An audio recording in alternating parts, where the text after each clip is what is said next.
Shalom sahabat Skyline, puji Tuhan ya. Kita ketemu lagi dalam program kita tiap 20 sampai 21 malam, yaitu Blessing in Spirit. Ya, apa kabar sahabat Skyline? Di tengah Anda beraktivitas di perjalanan maupun di rumah, Anda akan menikmati malam minggu ya pada malam hari ini.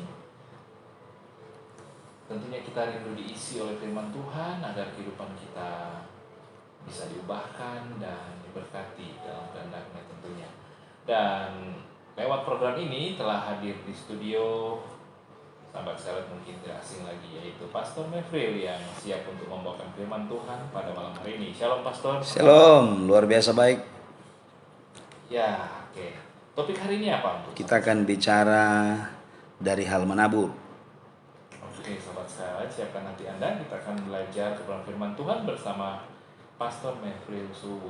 Dipersilakan. Puji Tuhan, sahabat Skylight dimanapun Anda berada. Mari sebelum kita masuk lebih jauh dalam kebenaran firman Tuhan, sama-sama kita tunduk kepala, kita berdoa. Tuhan Yesus, urapi hamba-Mu, urapi kami semua. Biar kebenaran firman Allah yang kami dengar malam hari ini boleh membawa kami kepada pusat kebenaran, dan kami boleh mengalami janji Bapa karena kebenaran-kebenaran itu dalam kami. Kami mau mendengarkan kebenaran firman-Mu dalam nama Tuhan Yesus. Haleluya. Amin. Puji Tuhan, sahabat Skylight, malam hari ini kita akan melihat satu kebenaran firman Tuhan dalam kitab Kejadian pasal yang ke-26. Kejadian pasal yang ke-26, kita akan memperhatikan ayat yang ke-12 dan ayat yang ke-13. Saya akan baca bunyi kebenaran firman Tuhan. Maka menaburlah Ishak di tanah itu, dan dalam tahun itu juga ia mendapat hasil 100 kali lipat. Sebab ia diberkati Tuhan, dan orang itu menjadi kaya, bahkan kian lama kian kaya, sehingga ia menjadi sangat kaya. Malam hari ini saudara, kita akan melihat kebenaran firman Tuhan dalam kitab Kejadian pasal yang ke-26 ini. Cerita mulai dari ayat yang pertama, ada satu tokoh dalam Alkitab yang kita akan sama-sama lihat di kesempatan malam hari ini. Dan tokoh itu, penyebutan dalam kitab Kejadian pasal 26 ini adalah Ishak, anak Abraham dengan Sarah.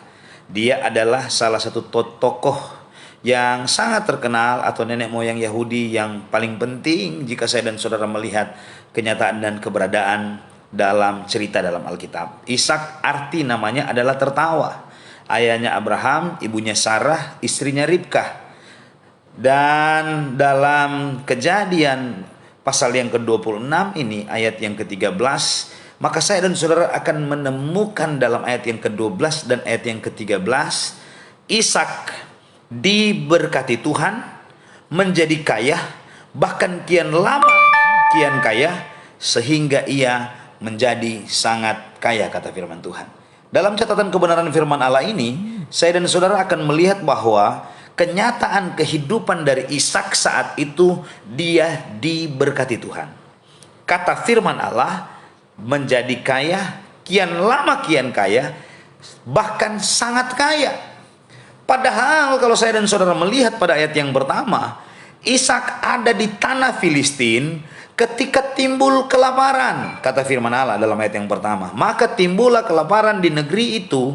Ini bukan kelaparan yang pertama yang telah terjadi di dalam zaman Abraham. Sebab itu Ishak pergi ke Gerar kepada Abimelek, raja orang Filistin. Jelas sekali berbanding terbalik dengan ayat yang ke-12 dan ayat yang ke-13.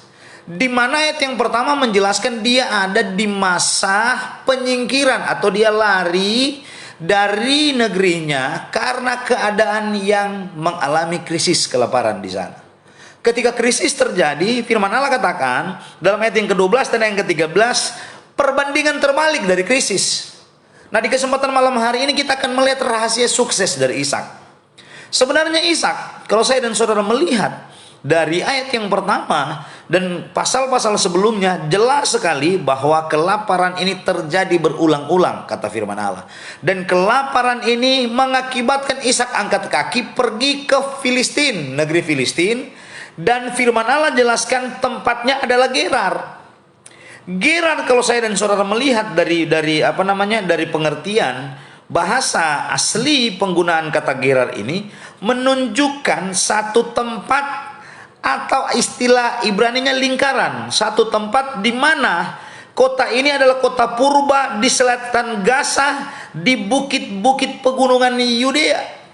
Satu tempat yang dikatakan belum bisa dipastikan bahwa tempat itu dia mengandung berkat dan akan mendatangkan berkat. Tetapi dengar baik kebenaran firman Allah, kenyataannya dalam ayat yang ke-12 dan ayat yang ke-13 menjelaskan ketika dia ada di Gerar. Kalau saya dan saudara baca terjemahannya bicara dari lingkaran, tapi kita akan jelaskan dari terjemahan yang berbeda. Saya akan jelaskan sebentar. Saya ingin memberitahukan kronologi kejadian terjadi bahwa Ishak ada di satu negeri yang namanya Filistin, lari dari krisis, dapat krisis baru di tanah Filistin, tetapi krisis tidak menghalangi Ishak untuk mengalami berkat. Bahkan catatan kebenaran firman Allah katakan bahwa Ishak sangat diberkati, menjadi kaya, bahkan kian lama kian kaya, menjadi sangat kaya. Ini perbandingannya. Ketika Ishak ada di Filistin, yang notabene-nya adalah tempat yang tidak bisa untuk berkembang, tidak bisa untuk dia mengalami berkat di sana. Sebenarnya secara konteks dia diperhadapkan dengan keadaan yang sama seperti di dalam bangsanya. Ketika dia lari dari Israel, diperhadapkan dengan kelaparan. Tetapi ayat yang ke-12 dan ayat yang ke-13 memberitahukan kepada saya dan saudara bahwa Ishak diberkati Tuhan. Apa rahasia dari Ishak? Kenapa Ishak diberkati Tuhan di tengah-tengah keadaan yang tidak mungkin dia mengalami berkat? Nah, mari kita melihat rahasia sukses Ishak terdapat pada ayat yang kedua. Alasan yang pertama kenapa Ishak sukses di tanah Filistin, Ishak sukses di tengah-tengah krisis, Ishak sukses di tengah-tengah Gerar, karena yang pertama, lalu Tuhan, ayat yang kedua, lalu Tuhan menampakkan diri kepadanya serta berfirman, janganlah pergi ke Mesir, diamlah di negeri yang akan kukatakan kepadamu. 3, 4, 5, 6. Jadi ayat yang ke-6 katakan, jadi tinggallah Ishak di Gerar. Yang pertama, Ishak sukses di tengah-tengah keadaan yang tidak mungkin, di tengah-tengah kelaparan, di tengah-tengah Filistin, karena Ishak, ayat yang kedua jelaskan, dia mengikuti perintah Tuhan. Dia nggak lari ke negeri yang lain, tetapi dia mendengarkan instruksi dari ayat yang kedua. Tuhan menampakkan diri kepadanya serta berfirman, janganlah pergi ke Mesir. Niatnya dia akan pergi ke Mesir, tetapi Tuhan membawa dia ke Filistin. Artinya begini saudara, Ishak mengalami keadaan baik di tengah-tengah keadaan yang tidak baik karena Ishak mengikuti instruksi Tuhan. Hal yang sama bagi saya dan saudara. Jika saya dan saudara menginginkan kehidupan saya dan saudara mengalami janji Tuhan terjadi bagi kita, mari kita mengikuti firman. Apapun keadaan kita, di tengah-tengah kesusahan kah itu, di tengah-tengah keberkatan kah itu, kita jangan lupa dengan perintah Tuhan. Kita jangan lupa dengan firman Tuhan. Karena ketika kita lupa dengan firman, ini yang menjadi problem. Tapi kalau kita tetap seturut dengan perintah Allah, seturut dengan instruksi Tuhan, firman Allah menjanjikan layaknya Ishak. Ketika saya dan saudara melakukan kebenaran firman, pasti kita diberkati Tuhan. Pasti kita akan mengalami pertolongan daripada Tuhan. Yang kedua, kenapa Ishak mengalami sukses yang luar biasa, diberkati Tuhan di tengah-tengah negeri Filistin? Ayat yang ke-12. Poin yang pertama, Ishak dengar apa kata Tuhan. Bukan dengar apa kata orang. Bukan dengar apa kata Birman. Tapi dia dengar apa kata Tuhan. Untuk engkau diberkati Tuhan, dengar apa kata firman bagi kita. Bukan apa kata orang tentang kita. Bukan apa kata tetangga tentang kita. Tapi mari kita dengar apa kata Tuhan tentang kita. Apakah kita seturut dengan firman apa tidak? Apakah kita memang ada pada koridor Allah apa tidak? Ini yang menjadi persoalan.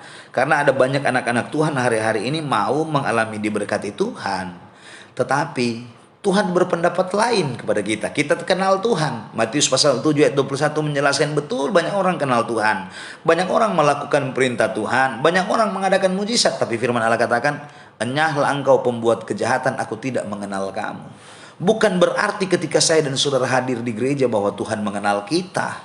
Bukan berarti bahwa Anda sudah 20 tahun di gereja bahwa Tuhan kenal saya dan saudara. Maaf. Kenal Tuhan sungguh secara pribadi menentukan berkat Tuhan itu terjadi bagi kita. Nah, Ishak dia seturut dengan kebenaran firman. Yang kedua, poin yang kedua malam hari ini kita akan lihat, maka ayat yang ke-12 ini yang saya akan bahas malam hari ini. Maka menaburlah Ishak di tanah itu, dan dalam tahun itu juga mendapat hasil 100 kali lipat. Saudara perhatikan baik bahwa Ishak menabur itu di tanah Gerar. Tapi sebentar saya akan jelaskan. Dari ayat ini, kalau saya dan saudara melihat kata menabur menggunakan kata bahasa Ibrani-nya saurah. Saurah artinya tidak terbatas kepada menabur, yang diartikan dari Kamus Besar Bahasa Indonesia adalah menanam. Yang diartikan bahasa Indonesia adalah berbuah dan lain-lain sebagainya. Tetapi kalau kita melihat dari kata saurah, artinya satu, berusaha keras. Di tengah-tengah keadaan tidak mungkin, di tengah-tengah keadaan sulit untuk keluar dari problem, di tengah-tengah keadaan kelaparan waktu itu, di tengah-tengah keadaan dia sebagai orang asing di tanah Filistin, dan dia ada di tanah Gerar di sebelah selatan Gaza yang terletak di Filistin ini. Saya dan saudara perlu mengetahui bahwa Ishak tetap menabur. Ishak berusaha keras. Yang pertama dari kata tadi yang saya jelaskan, bahwa Ishak di tengah keadaan yang tidak mungkin, tetapi Ishak tetap menabur, berusaha keras untuk hidup. Ini menjadi problem. Ada banyak anak Tuhan, ketika dia pegang janji Tuhan, Tuhan mau berkati, dia diam pangku tangan. Ini yang masalah. Tuhan tidak mengajarkan kita untuk itu. Kalau saya dan saudara mengacu dari kata menabur yang menggunakan kata saurah, S-A-R-A, bacanya saurah, pengertiannya adalah berusaha keras, bukan lipat tangan. Menjadi problem bagi kita di hari-hari ini kalau kita sementara diperhadapkan dengan problem, ketika kita diperhadapkan dengan keadaan kesukaran, ketika saya dan saudara diperhadapkan dengan kelaparan, ketika saya dan saudara seperti layaknya Ishak, kita pangku tangan. Ini jadi masalah. Tuhan mengajar kepada kita. Kenapa Ishak sukses? Dia dengar firman, apa kata Tuhan. Yang kedua, dia berusaha dengan kekuatannya. Sebabnya ada banyak orang menjelaskan tentang ora et labora. Bukan cuma sekedar doa saja. Kita perlu juga bekerja. Bukan sekedar bekerja saja. Kita perlu berdoa. Artinya berjalan seiring menunjuk kepada kata menabur. Penggunaan bahasa Ibraninya saurah. Berusaha secara keras. Jangan kita lipat tangan. Jangan sudah tahu-tahu COVID sudah 1 tahun lebih, kita nggak berbuat apa-apa. Sudah tahu-tahu keadaannya sulit, kita di rumah kita hanya tidur saja, kita nggak berusaha, kita nggak mengupgrade diri kita menghadapi persoalan, menghadapi dunia, menghadapi ekonomi, menghadapi pekerjaan dan lain-lain sebagainya. Jangan kita salahkan Tuhan. Kembali ke Alkitab. Ternyata kenapa Ishak begitu diberkati Tuhan secara luar biasa? Karena di tengah-tengah kesusahan, Ishak tetap berusaha keras. Saurah yang dikatakan bahasa Ibrani tadi. Bahasa Ibrani yang kedua pengertian dari kata saurah adalah memikul. Di tengah-tengah kesusahan, dia angkat, dia bertindak, dia berusaha, dia bekerja, dia tetap pikul apa yang perlu dia pikul. Artinya segala sesuatu beban yang ada di atas pundaknya dia tetap hadapi. Dia hadapi Filistin, dia hadapi pekerja dari Filistin, dia menghadapi gembala domba dari Filistin, gembala-gembalanya menghadapi banyak keadaan yang dihadapi. Dia tidak melepaskan bebannya, tetapi dia tetap maju terus menghadapi beban. Jangan kita beralasan karena kesukaran, jangan kita beralasan karena problem. Kita lepas apa yang perlu kita kerjakan. Ini menjadi problem. Kita berkaca kepada ini. Saurah artinya dia berusaha. Kalau saya dan saudara baca kembali ke dalam ayat yang ke-12 tadi, maka menaburlah Ishak di tanah itu. Di tanah mana? Di tanah Gerar. Saya sudah jelaskan tadi, Gerar artinya lingkaran, dan yang dijelaskan dari kata Gerar ini sebenarnya padang gurun, hutan yang terdiri dari pohon-pohon yang nggak bisa tumbuh tinggi, semak belukar, susah untuk kita bercocok tanam di sana. Tetapi kesusahan itu tidak menghalangi dia, membatasi dia untuk terus berusaha, apapun caranya. Nah, di konteks ini saudara, maka firman Allah katakan menabur. Menabur yang saya katakan tadi menggunakan kata saurah yang berarti berusaha keras, memikul bebannya. Yang kedua pengertiannya, jelas dikatakan yang dia usahakan, yang dia berusaha keras, yang dia pikul adalah tanah yang dia tempati. Tanah dalam penggunaan bahasa Ibrani menggunakan kata eretz. Ingat baik saudara, menggunakan kata eretz. Kata eretz mempunyai pengertian yang pertama padang gurun. Dari kata eretz, tanah yang dimaksudkan dalam kitab Kejadian pasal 26 ayat yang ke-12 tadi, 13 dan 12 dan 13, kata 12 menaburlah Ishak di tanah itu, pertama menunjuk kepada Gerar, yang kedua dia menabur dalam penggunaan bahasa eretz di padang gurun, yang notabene adalah satu tempat yang tidak bisa ditumbuhi tanaman. Ini kan berbanding terbalik. Dengan dia menabur di tanah yang baik, dia menabur di satu tempat yang bisa menghasilkan, tetapi dia mengubah padang gurun menjadi lahan dia untuk dia berusaha keras. Ini persoalan. Karena ada banyak orang yang melarikan diri dari padang gurun. Persoalannya, kenapa Ishak diberkati Tuhan? Karena Ishak mengubah padang gurunnya menjadi marketplace-nya dia. Ishak mengubah padang gurun yang sebenarnya nggak bisa untuk dikerjakan, dia mengubahnya untuk bisa dikerjakan. Sebabnya dia dikatakan dia begitu sangat berhasil. Kenapa? Karena ada banyak orang ketika dia melihat jalan buntu, ya sudah seperti itulah dia, nggak mau berusaha lagi, nggak mau bekerja lagi. Ketika dia di PHK, sudah diam saja di rumah, nggak bekerja dan lain-lain sebagainya. Ini salah. Anda perlu tahu, saudara perlu tahu bahwa Ishak di tengah-tengah dia menabur, itu di tengah-tengah padang gurun, mengakibatkan dia diberkati. Artinya begini saudara, untuk engkau diberkati kalau dalam versinya Ishak, padang gurun dia ubah menjadi tanah yang baik. Padang gurun dia ubah menjadi tempat di mana dia mendapatkan berkat. Padahal padang gurun kita tidak bisa dapat apa-apa di sana. Karena kalau saya dan saudara melihat pengertian dari padang gurun, keadaan di padang gurun susah, pasir, yang adanya tumbuhan sesuatu yang tidak bisa, kering di sana, susah menemukan air.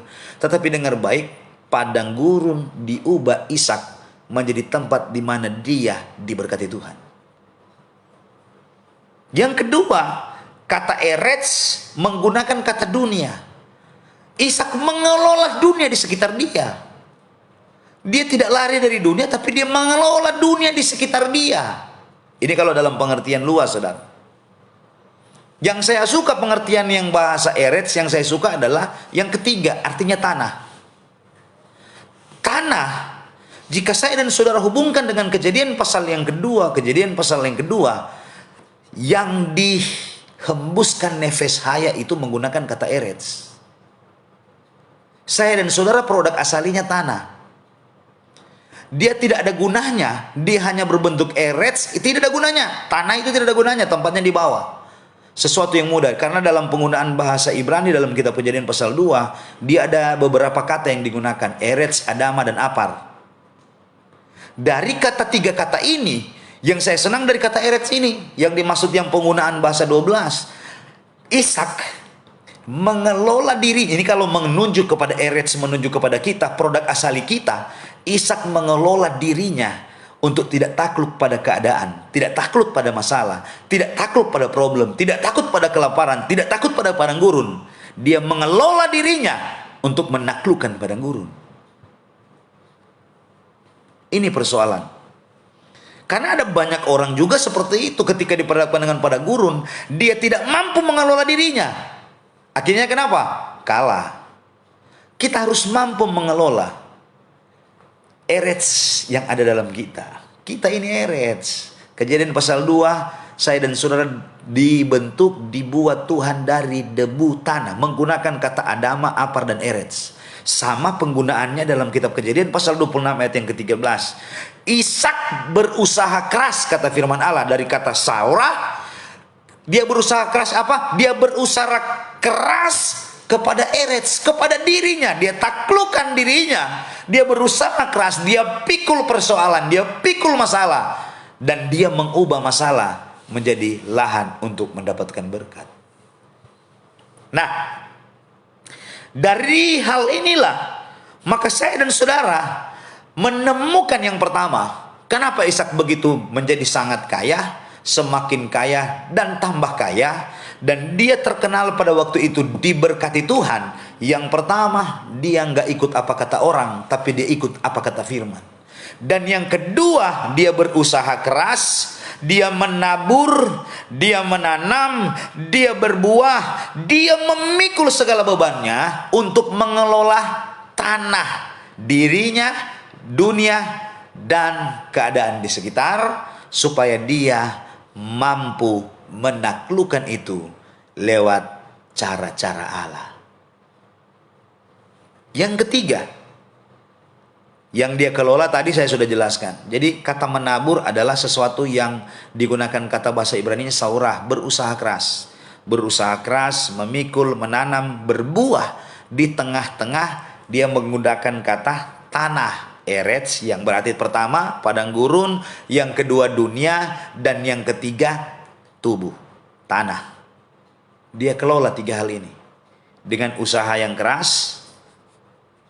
Dia kelola dengan pikulan yang begitu luar biasa, menanam sesuatu yang baik di sana. Dia tanam firman, dia berbuah buah roh, berbuah pertobatan, menghasilkan. Dia semakin hari diberkati oleh Tuhan. Saya akan secara cepat. Yang ketiga, rahasia sukses Ishak. Mari kita melihat ayat yang ke-28 dari kitab Kejadian pasal yang ke-26. Karena dari ayat-ayat inilah maka saya dan saudara akan melihat ini bukan sekedar slogan atau bukan cuma sekedar cerita biasa, tetapi penggunaan bahasa Ibraninya menjelaskan keadaan, tempat, waktu di mana Ishak menabur, di mana Ishak berusaha keras, di mana Ishak berbuah, di mana Ishak memikul setiap bebannya sehingga dia mengalami pertolongan Tuhan yang nyata. Dan Alkitab katakan dalam ayat yang ke-12, diberkati Tuhan. Nah, Kejadian pasal yang ke-26, poin yang ketiga, rahasia sukses Ishak adalah ayat yang ke-28. Jawab mereka, kami melihat sendiri bahwa Tuhan menyertai engkau. Sebab itu kami berkata, baiklah kita mengadakan sumpah setia antara kami dan engkau, dan baiklah kami mengikat perjanjian dengan engkau. Setelah dia menabur, dia mengubah padang gurun menjadi tempat di mana dia mendapatkan berkat. Dia mengubah dunia menjadi dunia tempat di mana dia mengalami berkat Tuhan, mengalami pertumbuhan dan lain-lain sebagainya. Dia mengubah tanah yang biasa menjadi bisa menghasilkan. Tanah ini yang dikutuk karena dosa bisa menghasilkan jiwa dan lain-lain sebagainya. Dia mengubah itu. Ayat yang ke-28 menjelaskan orang mengakui bahwa dia disertai Tuhan. Yang ketiga adalah sukses Ishak karena Tuhan menyertai dia. Sukses Ishak karena Tuhan beserta dengan Ishak. Bagaimana supaya Anda sukses? Buat Tuhan beserta dengan kita. Bagaimana supaya Anda diberkati? Buat Tuhan menyertai kita, supaya kita diberkati. Nah, dari penggunaan bahasa Ibrani, kata menyertai dalam penggunaan bahasa Ibrani menggunakan kata ait, atau dalam penulisannya ETH, bacanya ait, AYTH, ait. Ait arti yang pertama kata menyertai, satu, dekat dengan kita. Kalau Tuhan dekat dengan kita, sebut masalahmu, sebut persoalanmu, sebut problemmu, sebut apa yang sementara engkau hadapi. Kalau Tuhan dekat dengan kita, pasti Tuhan akan tolong kita. Kalau Tuhan dekat dengan keluargamu, keluargamu pasti diberkati. Kalau Tuhan dekat dengan usahamu, usahamu pasti diberkati. Kalau Tuhan dekat dengan apa bisnismu, bisnismu pasti diberkati. Buat Tuhan dekat dengan kita. Yang kedua, kata ayit artinya Tuhan bersama-sama dengan kita. Bersama di waktu pagi, bersama di waktu siang, bersama di waktu malam, bersama-sama dengan kita di segala waktu. Nah, jika Tuhan bersama-sama dengan kita, firman Allah katakan dalam kitab Keluaran, siapakah lawan kita? Jika Tuhan bersama-sama dengan kita, siapa musuh kita? Jika Tuhan bersama-sama dengan kita, mari sebut masalahmu. Jika Tuhan bersama-sama dengan Anda, sebut apa yang kau sementara alami. Sebut apa yang membuat air matamu meleleh dari matamu. Sebut apa yang membuat engkau terjegal. Sebut apa yang membuat engkau sakit malam hari ini. Sebut apa yang membuat engkau terpuruk hari-hari ini. Sebut apa yang membuat ekonomimu guncang. Sebut apa yang membuat pekerjaanmu porak-poranda. Sebut apa yang membuat pekerjaanmu, usahamu, bisnismu yang tidak mendatangkan hasil. Sebut. Percaya bahwa Tuhan mampu menolong. Jika Tuhan bersama-sama dengan kita. Yang ketiga, kata ayit artinya di antara kita. Bayangkan kalau Tuhan ada di antara Anda, saudara. Dia ada di antara keluargamu. Dia ada di antara bisnismu. Dia ada di antaramu. Bahkan ada satu lagu katakan dia ada di sekelilingmu. Ada Tuhan. Ada di kiri, ada di kanan, ada di muka, ada di belakang, ada di atas, ada di bawah. Di antaramu. Jika Tuhan ada di antaramu, pasti engkau mengalami keajaiban Tuhan. Jika Tuhan ada di antaramu, pasti engkau dijaga oleh Tuhan. Jika Tuhan ada di antaramu, pasti engkau dilindungi oleh Tuhan. Jika Tuhan ada di antaramu, pasti Tuhan akan berperang ganti engkau. Jika Tuhan ada di antaramu, engkau tidak akan pernah jatuh. Persoalannya jika Tuhan engkau tidak tempatkan di antaramu. Buat Tuhan menyertai Anda. Buat Tuhan ayit kepada Anda. Yang dimaksudkan ayit adalah dekat. Bukan cuma sekedar dekat, tapi bersama-sama dengan Anda. Bukan cuma hanya bersama-sama dengan Anda, tapi ada di antaramu. Di muka, di belakang, di kiri, di kanan. Sekelilingmu ada Tuhan. Percaya keajaiban Tuhan pasti terjadi dalam hidupmu. Yang keempat, arti kata ayit, Tuhan ada dengan kita di setiap waktu, pagi, siang, malam, dan seterusnya. Di saat engkau berduka, di saat engkau ada air mata, di saat engkau bergirang, di saat apapun hidupmu, Dia ayit bersama-sama dengan Anda. Tapi problem hari-hari ini, apakah Tuhan bersama-sama dengan kita? Ini persoalan. Apakah Tuhan ayit dengan kita? Apakah Tuhan dekat? Apakah Tuhan bersama? Apakah Tuhan di antara? Dan apakah Tuhan sementara ada denganmu malam ini? Ini menjadi problem.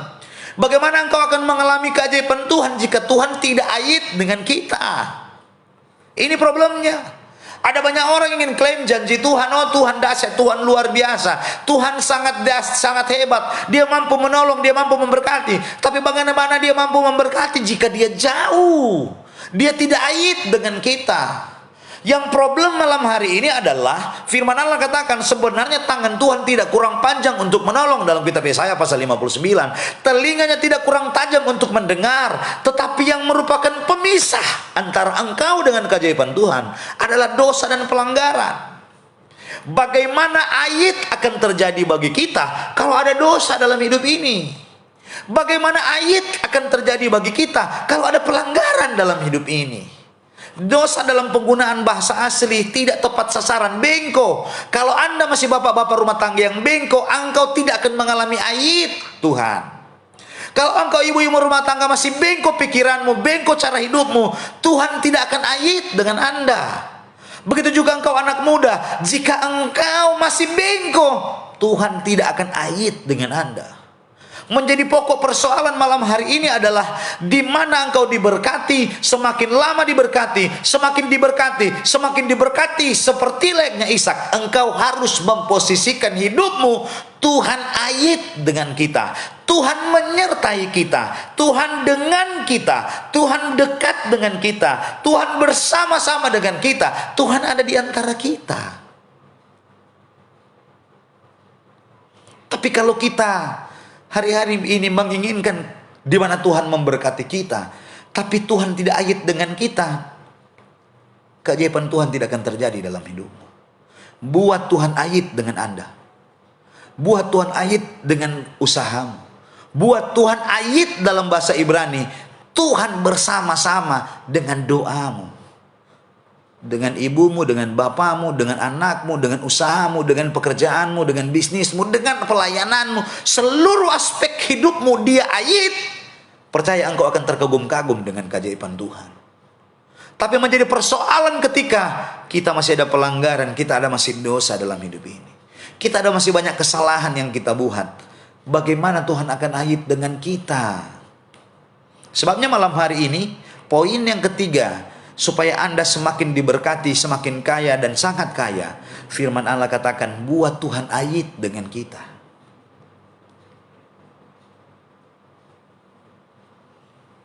Haleluya. Buat Tuhan bersama-sama dengan kita. Yuk kita melihat sedikit dalam kitab Mazmur pasal yang ke-91. Mazmur 91, jika saya dan saudara melihat ayat-ayat ini, maka saya dan saudara akan menemukan satu